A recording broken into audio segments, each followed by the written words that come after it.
दोस्तों, नफरत की सियासत का असर, फिरका परस्त ताकतों के दबाव का असर कि बड़ी बड़ी सियासी पार्टियां, अपने आप को सेक्युलर कहलाने वाली पार्टियां टीपू सुल्तान का यौम पैदाइश मनाने की बात तो दूर, टीपू सुल्तान का नाम लेने से भी गुरेज कर रही हैं।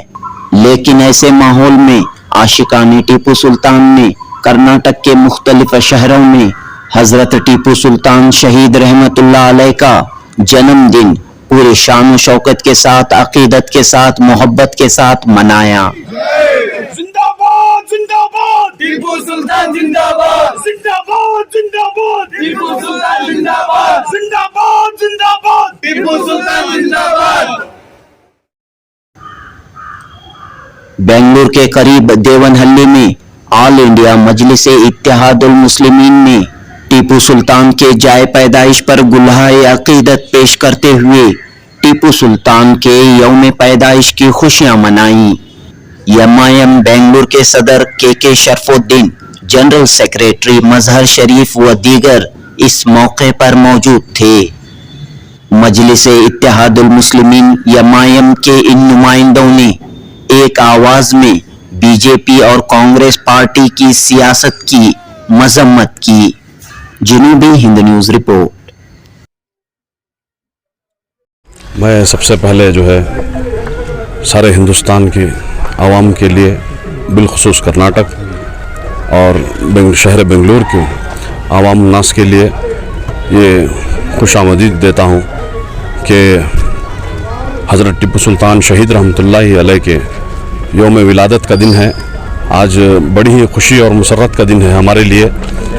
ये हमारे लिए मिसाल छोड़ कर गए हैं। टीपू सुल्तान शहीद रहमतुल्लाह अलैह एक फ्रीडम फाइटर थे।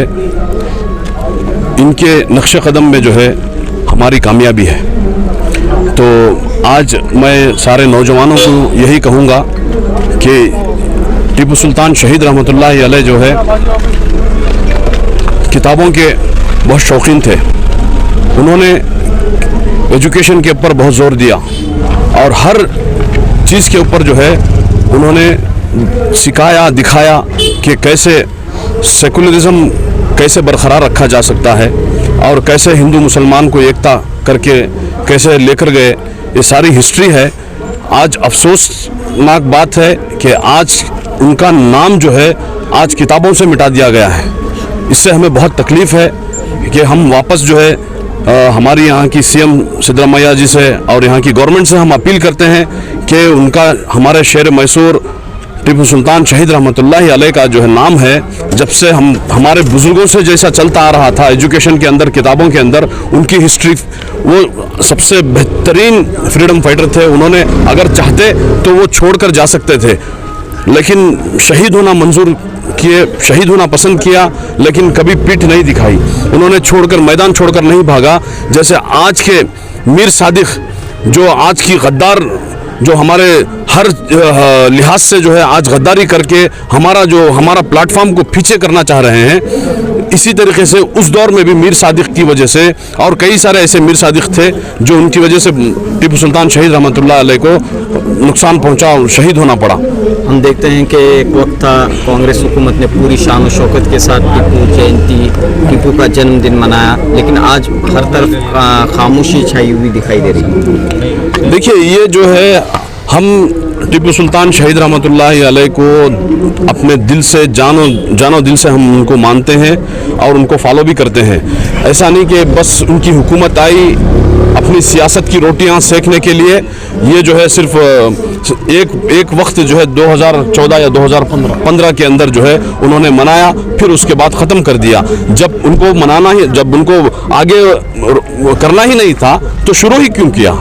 जब शुरू किया तो उसको जो है बरकरार ता क़यामत तक के लिए एक मिसाल कायम करना चाहिए था। तो जैसे हम लोग करते आ रहे हैं, इंशाअल्लाह ता क़यामत तक हमारी नस्लें भी करते आएंगी। देखिए, जैसे कि आप सब जानते हैं, हमने इसका मुतालबा पहले भी किया हुआ है। आज इस मौका पर आज हज़रत टीपू सुल्तान शहीद रहमतुल्लाह अलैह का यौम विलादत का दिन है। पहले तो सबको मुबारकबाद देता हूँ इस दिन का।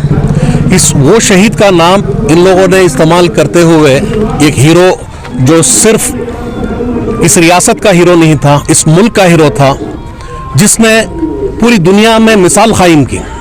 आज़ादी का पहला जंगू जो था वो टीपू सुल्तान था। हज़रत टीपू सुल्तान दो जंग लड़े अंग्रेज़ों के खिलाफ, और एक वाहिद ऐसा सियासतदान, ऐसा एक सुल्तान था जो खुद ज़मीन पर आकर लड़ते थे। इनकी ये बड़ाई थी। और आज जिस तरह आप जानते हैं, हमने ये मुतालबा किया था कांग्रेस की हुकूमत से 2015 में, इन्होंने बैंकेट हॉल में इन्होंने बड़े ज़ोरों शोर से इन्होंने इसका आगाज़ किया, लेकिन इसको आगे बढ़ाया नहीं। क्यों? सिर्फ इनको उस वक्त अपनी सियासत को चमकाना था, चमका लिया। आज उनका नाम इस्तेमाल करना था, कर लिया, और उनको बदनाम करके छोड़ दिया। आज जो मुल्क का हीरो था उसको बीजेपी के आज के जो बीजेपी के लीडर्स हैं, सो कॉल्ड लीडर्स हैं, लीडर कहाँ के हैं उनको तो मैं गाली भी देना नहीं पसंद करता, वो आज उनकी शानो सुल्तान की शान में गुस्ताखियां करते हैं। किसकी वजह से? यही कांग्रेस की वजह से।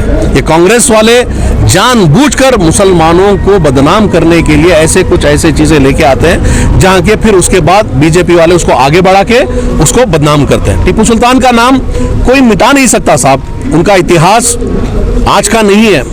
आज उनको फौत हुए 200 साल के करीब हो गए, 200 साल के ऊपर हो गए, लेकिन आज भी उनका जज्बा, जैसे उनका नाम आता है, हम लोगों के अंदर वो ईमानी जज्बा और एक सियासी जज्बा ऑटोमेटिक पैदा हो जाता है। तो टीपू सुल्तान का ये मुकाम है, और हुकूमत कर्नाटक से हम बार बार मुतालबा कर रहे हैं कि जिसको आपने शुरू किया उसको आप बढ़ाइए। टीपू सुल्तान के नाम पे इन्होंने वादे किए थे, 2013 में भी वादे किए गए थे कि यूनिवर्सिटी बनाई जाएंगी। कांग्रेस के लीडर रहमान खान साहब ने बड़े चोरों से उन्होंने ऐलान किया था कि यूनिवर्सिटी टीपू सुल्तान के नाम पे यूनिवर्सिटी बनेगी। कहाँ है? आज 11 साल बीत गए, आज 11 साल हो गए, लेकिन कोई यूनिवर्सिटी तो छोड़ो, उसके नाम की जमीन नहीं है। आज हम उनकी जहां पे वो पैदा हुए थे उस जगह पे खड़े हैं। आप देखिए कितनी खस्ता हालत है, आप अपना कैमरा घुमा के देख सकते हैं कितनी खस्ता हालत है। ये इस रियासत की, इस हुकूमत की ये नाकामयाबी है कि हम बार बार इनको जगाते हैं। 2013 में भी यही सिद्धरामैया जी थे यहाँ के सीएम, आज भी वही सीएम हैं। वो मैसूर से इलेक्टेड एमएलए भी हैं, लेकिन उनको इनके अंदर थोड़ी भी शर्म नहीं है कि जिस जगह के आप एमएलए चुने गए, जिस रियासत के सुल्तान था, जिस रियासत का हुक्मरान था, उसके लिए आपने कुछ भी नहीं किया। आज हम अपील करते हैं, हमारे वक्फ मिनिस्टर, हमारे माइनॉरिटी मिनिस्टर जो सो कॉल्ड हमारे लीडर बनते हैं, आज उनसे हमारा मुतालबा है कि आप बेकार के काम छोड़कर माफिया मांगते फिरते, एक गलतियां करके, एक गलती करके उसके ऊपर 100 बार माफिया मांगते हुए फिरते हैं। आप अगर कुछ अपनी कौम के लिए करना चाहते हैं तो करिए ना, खोलिए ना एजुकेशन इंस्टीट्यूशंस खोलिए, जिसके लिए सुल्तान ने उस जमाने में काम किया था सेक्युलरिज्म के ऊपर। उनसे बड़ा सेक्युलर इस रियासत में कोई पैदा नहीं हुआ। टीपू सुल्तान से बड़ा सेक्युलर इस रियासत में पैदा नहीं हुआ, जिन्होंने दलितों के लिए, दलितों औरतों के साथ क्या होता था उनके जमाने में, ये सब जानते हैं। खैर, कांग्रेस और बीजेपी सियासत करती हुई आ रही है, इसमें कोई शक नहीं है। एमआईएम भी क्या इसके सियासी फायदा के पेश नजर काम करती है? क्या है एमआईएम का मकसद, क्या है? सब देखिए ना, हम इख्तदार में हैं, ना हम एमएलए जीते हैं, हाँ, ना हमने एमएलए में कंटेस्ट किया, लेकिन बावजूद उसके हम खड़े हुए हैं ना यहाँ पे। ये दिखाता है कि हमारी मोहब्बत हजरत टीपू सुल्तान शहीद रहमतुल्लाह के ऊपर, ये हमारी मोहब्बत उनके ऊपर दिखाई जाती है कि बिना सियासी फायदा, ये सिर्फ हम नहीं है। बैरिस्टर असदुद्दीन ओवैसी साहब पार्लियामेंट में टीपू सुल्तान का नाम लेते हैं, हर जगह जहां जाते हैं वो टीपू सुल्तान का नाम लेते हैं। क्या जरूरत है उनको महाराष्ट्र में टीपू सुल्तान का नाम लेने की? क्या जरूरत है उनको हैदराबाद में लेने के लिए? लेकिन लेते हैं ना, सियासी फायदे के लिए नहीं लेते, अपने जज्बात से लेते हैं वो। तो ये हम कांग्रेस और बीजेपी की तरह नहीं है, ना जेडीएस की तरह है। हम एक प्रॉपर सेक्युलर पार्टी है, और हमारा मोहब्बत हमारे हीरोओं के टुवर्ड्स एकदम नीट और क्लीन है।